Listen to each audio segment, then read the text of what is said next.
할렐루야. 사랑하는 성도 여러분 반갑습니다.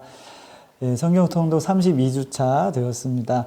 이번 주부터는 이제 역대상 보시면 됩니다.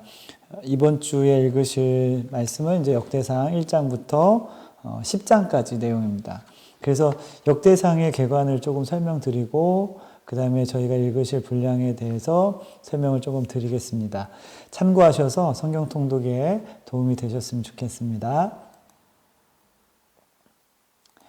자, 설명을 좀 드릴게요. 자, 이 역대상은 이제 또 크게 두 개로 이렇게 나눌 수 있는데, 먼저 구원 역사의 족보. 이게 이제 역대상 1장부터 10장에 기록이 되어 있습니다. 여기에는 이제 다윗 왕조의 계보와 유다 지파의 계보가 드러나게 되는 거죠. 또 두 번째로는 구원 언약의 다윗을 말합니다. 그래서 이 역대상 11장부터 29장에 이 언약과 또 성전에 대한 이야기가 들어가 있습니다. 그래서 우리가 이제 크게 두 부분으로 읽으시는 거죠. 이번에는 역대상 1장부터 10장, 그 다음에는 역대상 11장부터 29장까지 읽으시면 되겠습니다. 자, 역대상의 키포인트를 먼저 설명드리겠습니다. 이스라엘 왕정시대의 역사는 열왕기에서 멸망으로 끝나지만 하나님의 구원 역사는 끝나지 않고 계속됩니다.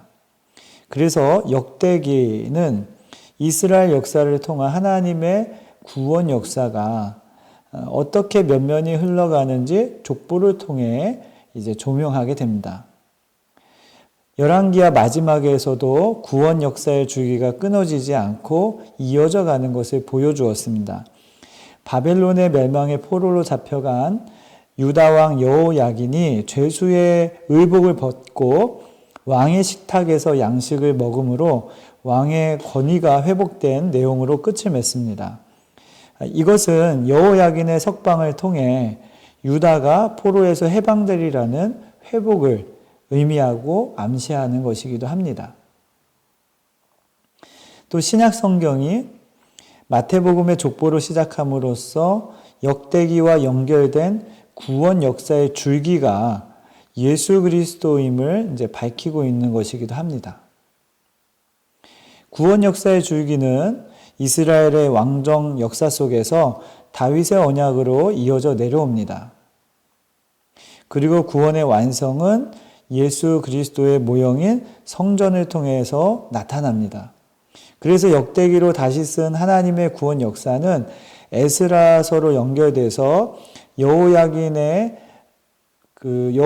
왕의 손자인 그 수룹바벨이 바벨론의 포로에서 돌아와서 무너진 성전을 재건하는 것으로 보입니다. 그래서 이런 것들이 이제 다 구원 역사의 줄기로 이어진다라고 볼 수 있습니다. 이것이 이제 족보를 통해서 조명이 된다. 이게 바로 이 역대기를 읽으실 때 우리가 봐야 되는 부분입니다. 자, 그러면 먼저 역대상 1장부터 10장의 구원 역사의 족보가 나오는데요. 여기는 다윗 왕조의 계보와 유다 지파의 계보가 드러납니다. 열왕기의 왕정 시대는 출발부터 멸망이 예견되었습니다.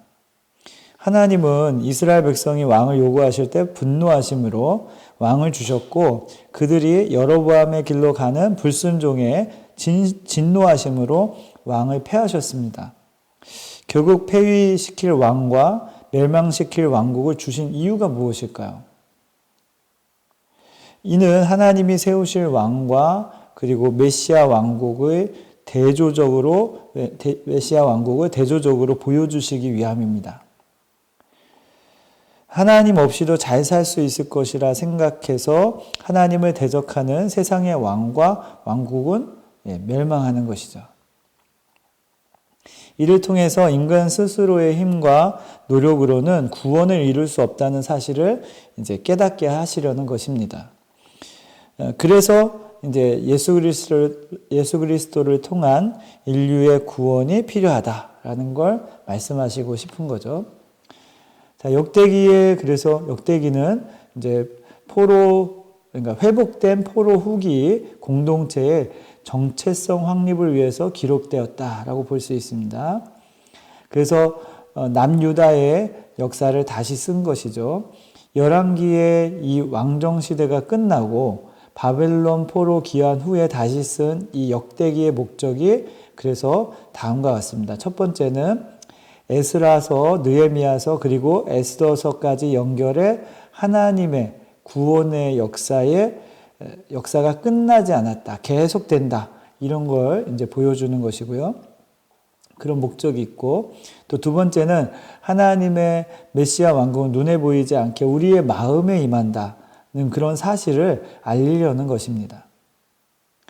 역대기 저자는 족보를 통해 포로 후기 공동체가 하나님의 언약 안에서 이스라엘의 다윗 왕조를 잇는 역사적 정통성 위에 서 있음을 이제 주지시킵니다. 역대상에서는 아담으로부터 시작한 다윗 왕조의 계보, 그리고 유다 지파의 계보, 유다 지파로 시작한 12지파의 계보, 이런 것이 이제 바벨론에서 돌아온 포로 귀환자들의 계보에까지 이제 연결되는 것입니다. 이런 부분이 이제 역대상 4장부터 10장에 기록이 되어 있습니다. 자, 그 계보에는 창세기에서 아담에게 언약하신 여자의 후손이 어떻게 아브라함에게 언약하신 자손으로서 다윗에게 언약한 이 왕위를 가지고 오시는지 그 줄기가 기록되어 있습니다. 예수 그리스도는 아브라함과 다윗의 자손으로 오신 구원의 줄기입니다. 자, 이런 부분들 이제 역대상 1장부터 10장에 기록되어 있고, 자, 역대상 11장부터 29장에는 구원약의 다윗에 대해서 언약과 또 이제 성전에 대한 내용이 나옵니다. 신약 성경은 마태복음 1장의 족보를 통해 여자의 후손으로 오시는 예수 그리스도를 아브라함과 다윗의 자손으로 연결시키며 시작합니다. 구약 성경이 큰 획을 긋는 하나님의 언약은 아브라함의 언약과 다윗의 언약입니다. 그래서 아브라함에게 언약하신 약속의 씨가 이새의 줄기에서 나오는 한 싹으로 예수 그리스도에게 연결됩니다. 예수 그리스도를 예표하는 다윗은 왕권을 갖자 블레셋에게 빼앗긴 하나님의 궤를 찾습니다. 그리고 하나님이 아브라함에게 약속하신 그 언약 곧 천대 명령하신 말씀을 영원히 기억할지어다라고 이제 역대상 16장 15절에 기록을 합니다. 하나님은 아브라함에게 하신 구원의 언약을 기억하고 귀하게 여기는 다윗에게 좀 더 선명한 구원의 언약을 주십니다. 그 언약은 성전터가 되는 곳, 거기서 다윗이 번제를 드리자 인구조사로 인해서 발생한 이 전염병, 그 재앙이 그치게 돼요. 그걸 통해서 이제 확증하게 되는 것이죠. 그리고 그리스도의 모형인 이제 성전터에서 예수 그리스도가 번제로 드려지시는 그 십자가, 그 희생으로 구원이 발생되기 때문에 이런 일들이 이렇게 이어집니다. 그러니까 이스라엘 백성을 애굽에서 구원하신 하나님은 그 백성과 언약을 체결하시고 언약의 증표로 이제 성막을 건립하게 하셨습니다. 이와 같이 하나님은 다윗과 언약을 맺으시고 그 증표로 성전 건축을 하도록 만반의 준비를 시키시는 겁니다. 이런 내용들이 이제 역대상에 기록이 되어 있다는 거죠. 자, 그러면 이번 주에 우리가 읽으실 부분에 대해서 조금 더 이제 설명을 드리겠습니다. 자, 이번 주에는 역대상 1장부터 역대상 10장까지 읽으시면 됩니다. 자, 역대상은 인간 창조의 근원이 되는 구원 역사의 줄기가 창세기의 아담부터 다윗까지 어떻게 연결됐는지를 족보로 설명합니다. 그래서 역대상 1장부터 3장에는 족보가 쭉 설명이 돼요. 또한 이 역대상에 등장한 족보를 통해 포로 귀한 자들은 이제 아브라함과 다윗에게 예수 그리스도를 언약하신 하나님에게 이 선택받은 백성으로서의 정체성을 이제 갖게 되는 것입니다. 그래서 열왕기는 좀 비교해 보면 선지자적 관점에서 이스라엘의 역사를 죄로 인해 멸망할 수밖에 없는 모습으로 그립니다. 그런데 역대기는 이제 제사장적인 관점에서 보고요. 멸망할 수밖에 없는 인간의 죄와 허물을 용서해 주시고 덮어주는 모습으로 그려냅니다. 역대기는 이제 바벨론에게 포로로 잡혀간 유다 백성에게 소망을 주기 위해 기록된 것으로 다윗 왕의 초점이 맞추고 있습니다. 다윗은 예수 그리스도의 예표가 되므로 다시 쓰는 역대기는 곧 예수 그리스도에게 초점이 맞춰진 것입니다. 그분에게 이제 참된 소망이 있음을 이제 알게 하는 내용이 바로 이 역대기라고 볼 수가 있습니다. 자, 그래서 역대상 1장부터 3장의 내용은 다윗 왕조의 이제 계보가 등장하는데요. 하나님의 감동으로 된 성경은 창세기를 출발해서 요한계시록에 도착할 때까지 구원의 물줄기가 도도하게 흐릅니다. 그 내용을 시간 순서대로 정리하면 하나님의 구원 역사가 되는 것입니다. 그래서 디모데후서 3장 15절에 성경은 능히 너로 하여금 그리스도 예수 안에 있는 믿음으로 말미암아 구원에 이르는 지혜가 있게 하느니라 라고 기록하고 있습니다. 성경 66권 중에서 역대상의 족보는 어느 책보다 구원의 물줄기를 강하고 빠르게 예수 그리스도에게 인도하기 위해 다윗을 겨냥하고 있습니다. 또한 역대상의 족보는 창세기 창조시대 아담에게 언약하신 여자의 후손이 어떤 계보를 통해서 오는지 구원 역사의 줄기를 선명하게 보여줍니다.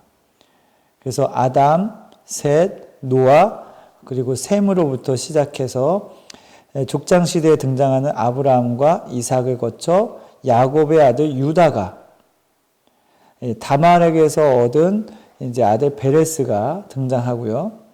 베레스의 계보에 나오는 이 정복시대의 살몬이 라합에게서 이제 보아스를 낳게 됩니다. 그리고 보아스는 룻에게서 오벳을 낳고 오벳은 이새를 낳고 이새는 통일 왕국 시대의 다윗 왕을 낳게 되는 것입니다. 다윗 왕에게 초점을 맞춘 계보는 창세기 38장에서 유다를 통해 운을 떼고 창세기 49장에서는 49장 10절은 유다 지파에서 예수 그리스도가 왕으로 오실 것을 예언하게 되는 것입니다. 그때부터 약 1000년 동안 꽁꽁 숨어 있던 메시아 언약이 사사시대의 이제 룻기를 통해서 예수 그리스도를 예표하는 다윗 왕의 모습으로 드러납니다. 메시아 왕국을 예표하는 다윗 왕국의 왕조는 솔로몬 이후에 분열이 되고 분열 왕국 시대의 남유다는 이제 바벨론에게 멸망을 당합니다. 그러나 하나님의 구원의 역사는 이제 열왕기하 마지막에 예시되었듯이 이 바벨론에게 포로로 잡혀갔던 그 여호야긴 왕이 회복됨으로 이제 이것이 면면이 이어지게 됩니다. 그리고 포로 귀환 시대에 이제 여호야긴의 손자 수룹바벨을 통해서 이제 포로 귀환이 이루어지고 70년간의 포로 기간을 마치고 예루살렘에 돌아와서 이제 예수 그리스도의 모형인 성전을 재건하는 것입니다. 이런 내용들 이제 역대상 1장부터 3장에 기록되어 있고요. 자, 4장부터 10장에는 유다 지파의 그런 계보가 나옵니다.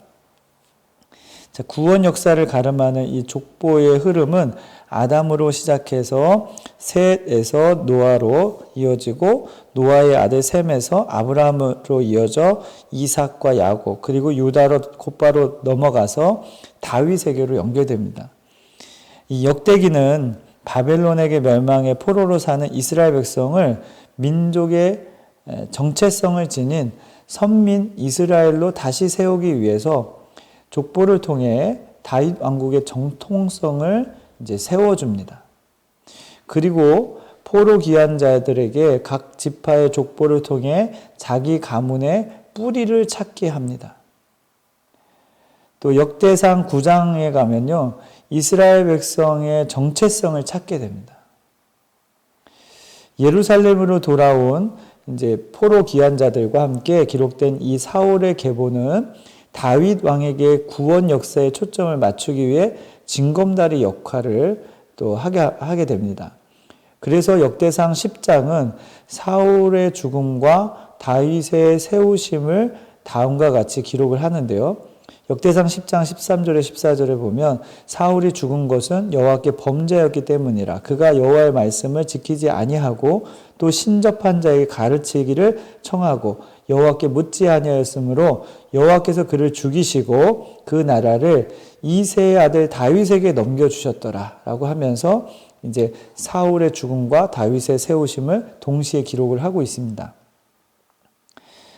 구원 역사의 물줄기는 사울의 베냐민 지파가 아니라 다윗 유다 지파에게로 흐른다는 걸 보여주는 거죠. 이렇게 유다 지파의 계보가 중요한 것처럼 우리에게도 영적 계보가 참 중요합니다. 예수 그리스도에게 뿌리를 두고 있는 영적 아버지가 필요한 것입니다. 그래서 우리가 이제 신약이 넘어오면 바울에게는 이제 디모데와 디도와 오네시모가 어떻게 보면 이들에게 영적 아버지는 이제 바울이었던 거죠. 그래서 이런 영적 계보가 굉장히 중요하다. 그래서 이 계보를 통해서 우리가 이 다윗 왕에게 구원 역사에 초점이 맞춰져 있고 이 구원의 역사의 어떤 계보가 쭉 이어진다. 유다 지파 계보를 통해서 구원 역사에 이어진다라는 것들을 우리가 볼 수가 있습니다.